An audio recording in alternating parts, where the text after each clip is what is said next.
भारत में 28 राज्य हैं, 8 केंद्र शासित प्रदेश हैं, टोटल हो गए 36 में से 9 राज्यों में हिंदू खत्म हो चुके हैं। मैंने जब 2017 में पीएल फाइल किया था मनीष जी, उस समय मैंने कहा था 5 करोड़ घुसपैठी आ चुके हैं। अब तो 2024 आ चुका है, ये संख्या 5.5 करोड़ के आसपास हो चुकी। एक समय था कि गंधार में 100% हिंदू थे, अब उसको अफगानिस्तान कहते हैं। एक समय था कि कैके में 100% हिंदू थे, अब उसको पाकिस्तान कहते हैं। एक समय था ईस्ट बंगाल में 100% हिंदू थे, अब उसको बांग्लादेश कहते हैं। माइनॉरिटी अफेयर मिनिस्ट्री का जो बजट है उसका 90% फायदा मुस्लिम्स लेते हैं, और मुस्लिम में सारे के सारे ज़्यादातर उसमें घुसपैठिए भी खूब उठा रहे हैं फायदा। जब तक भ्रष्टाचार नहीं बंद होगा तब तक घुसपैठ नहीं बंद होगी। तो जब तक घुसपैठियों और उनके मददगारों की 100% प्रॉपर्टी जब्त करने, नागरिकता खत्म करने, आजीवन कारावास के लिए कानून नहीं बनेगा, घुसपैठ नहीं रुकेगी। पर्सिया में 90% पारसी थे, मात्र 5000 घुसपैठिए गए, उन्होंने पर्सिया को 50 साल में ईरान बना दिया। अब हर राज्य में 100-200 घुसपैठियों और उनके मददगारों को पकड़ो। एनआरसी की जरूरत ही नहीं पड़ेगी, बिना एनआरसी के छोड़ के भाग जाएंगे।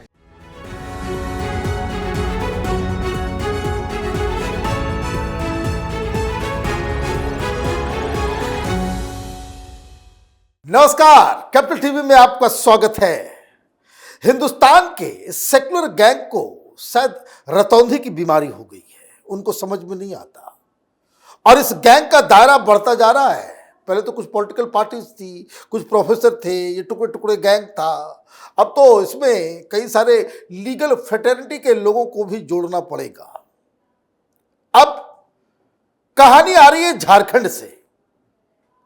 अचानक से जहां मुसलमानों की जनसंख्या 12% थी, वहां ग्रोथ होकर के पहुंच गया है कितना, 123%।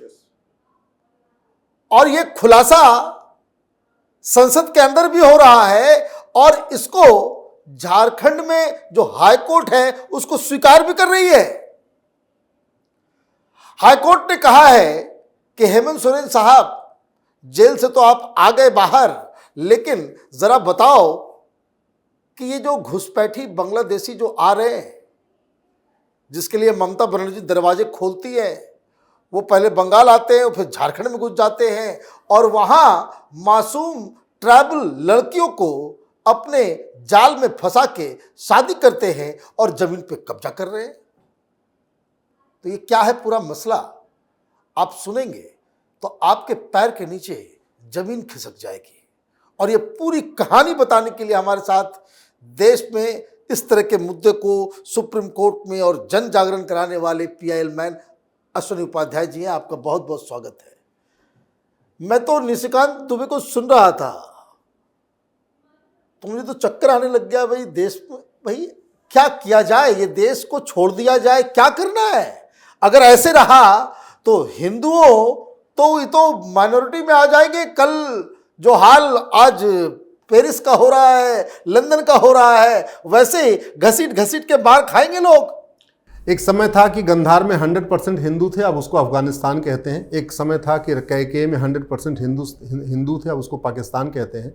एक समय था ईस्ट बंगाल में 100% हिंदू थे, अब उसको बांग्लादेश कहते हैं। वेस्ट पंजाब आपका पाकिस्तान हो गया, ईस्ट बंगाल बांग्लादेश हो गया, हमारा हिस्सा पाकिस्तान हो गया, हमारा हिस्सा अफगानिस्तान हो गया। और अगर आप अंदर आ जाइए तो भारत में 28 राज्य हैं, 8 केंद्र शासित प्रदेश हैं, टोटल हो गए 36 में से 9 राज्यों में हिंदू खत्म हो चुके हैं। भारत में 800 जिले हैं, 800 जिलों में से 200 जिलों में हिंदू खत्म हो चुके हैं।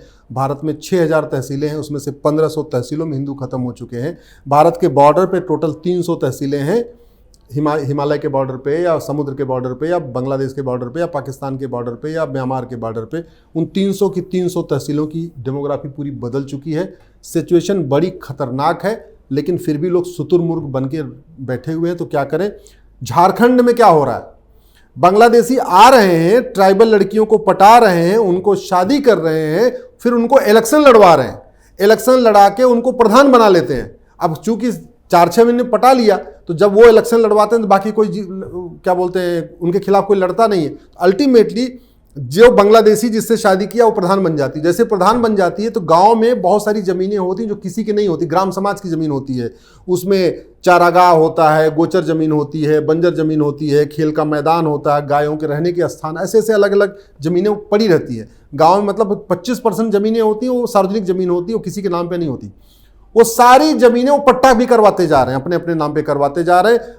उसमें सहयोग उनके यहाँ के कानूनगो को भी थोड़ा खिला पिला देते हैं, लेखपाल को थोड़ा खिला पिला देते हैं, और सब मिल मिला के सब बिक जाते हैं। ब्लॉक के अधिकारी सब जो है घूस खा करके, बस लेखपाल, कानूनगो, पटवारी, बीडीओ, तहसीलदार सारे उसमें मिले हुए हैं। उनको पैसा मिल रहा है, उनसे कोई मतलब नहीं कि यहाँ हो क्या रहा है। और झारखंड की पूरी डेमोग्राफी बदल चुकी है, बहुत खतरनाक है। मैंने जब 2017 में पीएल फाइल किया था मनीष जी, उस समय मैंने कहा था 5 करोड़ घुसपैठी आ चुके हैं। अब तो 2024 आ चुका है, ये संख्या 5.5 करोड़ के आसपास हो चुकी, क्योंकि घुसपैठियों का आना बंद नहीं हुआ है और घुसपैठियों का जाना शुरू नहीं हुआ है। घुसपैठिए बिल्कुल नहीं निकाले गए हैं और आना रुका नहीं है। घुसपैठिए बॉर्डर पे आज भी 2-2 हज़ार रुपये दे के आ रहे हैं, अंदर आ रहे हैं, 2 हज़ार रुपये में राशन कार्ड बनवा लेते हैं, 2 हज़ार रुपये में आधार बनवा लेते हैं, 2 से 3 हज़ार रुपये में पूरा रैकेट है। 2 से 3 हज़ार रुपये में बर्थ सर्टिफिकेट बनवा लेते हैं, 2 से 3 से 4 हज़ार रुपये में ड्राइविंग लाइसेंस बनवा लेते हैं। और जब उनके पास 4-5 डॉक्यूमेंट हो जाता है तो किसी ओटजीवी नेता को पकड़ते हैं, जिसको पार्षद और प्रधान का चुनाव लड़ना होता है, उससे कहते हैं देखो हमारे पास जी हम 100 लोग हैं, हमारे पास 4-5 डॉक्यूमेंट हो गया। वो कहता है ठीक हमको वोट देना, हम तुम्हारा नाम जुड़वा रहे हैं, तो वो उनका नाम वोटर लिस्ट में जुड़वा देता है। तो अल्टीमेटली वो भारतीय बन जाते हैं। जैसे उनका वोटर लिस्ट में नाम जुड़ गया, बैंक में खाता खुलवा लेते हैं। और चूंकि वो शादी करते हैं आदिवासियों से, तो आदिवासियों वाली सारी योजनाओं का फायदा लेते हैं, और वो खुद मुस्लिम होते हैं तो माइनॉरिटी कमीशन वाला फायदा लेते हैं, माइनॉरिटी अफेयर मिनिस्ट्री वाला फायदा लेते हैं। तो 300 स्कीम भारत में चल रही माइनॉरिटी के लिए, उसका सारा का जो माइनॉरिटी कमीशन का बजट है, माइनॉरिटी अफेयर मिनिस्ट्री का जो बजट है, उसका 90% फायदा मुस्लिम्स लेते हैं। और मुस्लिम में सारे के सारे ज़्यादातर उसमें घुसपैठिए भी खूब उठा रहे हैं फायदा।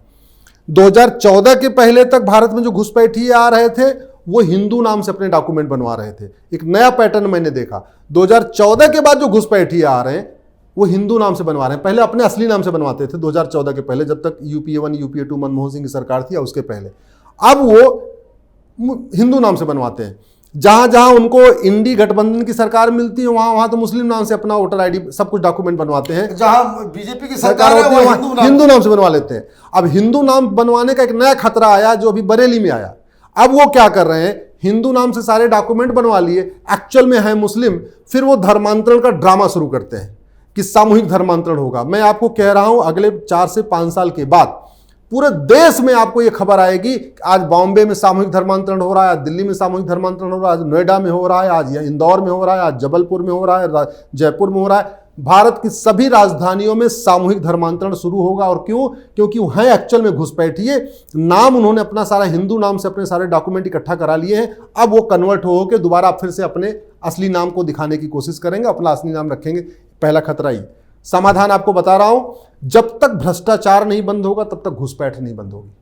जब तक भ्रष्टाचार, घुसपैठियों और उनके मददगारों, उनके मददगार कौन है घुसपैठियों के मददगार हैं यहाँ के पार्षद, घुसपैठियों के मददगार हैं यहाँ के प्रधान, घुसपैठियों के मददगार हैं यहाँ के लेखपाल, यहाँ के कानूनगो, यहाँ के पटवारी, यहाँ के तहसीलदार, यहाँ के दलाल, आरटीओ ऑफिस के कर्मचारी, ये उनके मददगार हैं।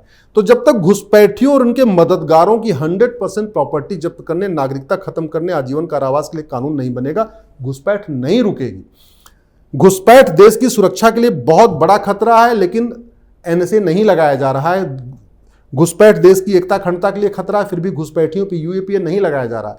घुसपैठ एक ऑर्गेनाइज क्राइम है, फिर भी घुसपैठियों पे गैंगस्टर एक्ट नहीं लग रहा है। भाई कैसे लगाएंगे? ममता बनर्जी तो खुद कह रही है कि हम जो बॉर्डर को खोल देंगे, जो भी बांग्लादेशी परेशान है वो आ जाओ। घुसपैठ देशद्रोह है, फिर भी देशद्रोह की धारा नहीं लगती। और घुसपैठ सबसे बड़ा इनडायरेक्ट वॉर है, अप्रत्यक्ष युद्ध है। पर्सिया में 90% पारसी थे, मात्र 5000 घुसपैठिए गए। उन्होंने पर्सिया को 50 साल में ईरान बना दिया। हमारे देश में तो 5 करोड़ से ज़्यादा घुसपैठिए आ चुके हैं।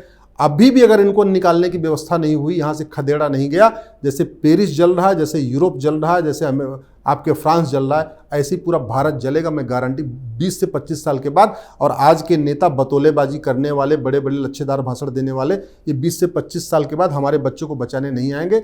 आज अगर कठोर कानून बन गया तो हमारे बच्चे सुरक्षित रहेंगे, नहीं तो मैं आपको गारंटी के साथ कहता हूँ आज के नेता, अभिनेता, लेखक, बुद्धिजीवी सारे ही गायब हो जाएंगे। और भारत में वही होगा जो आज की डेट में यूरोप में हो रहा है, फ्रांस में हो रहा है।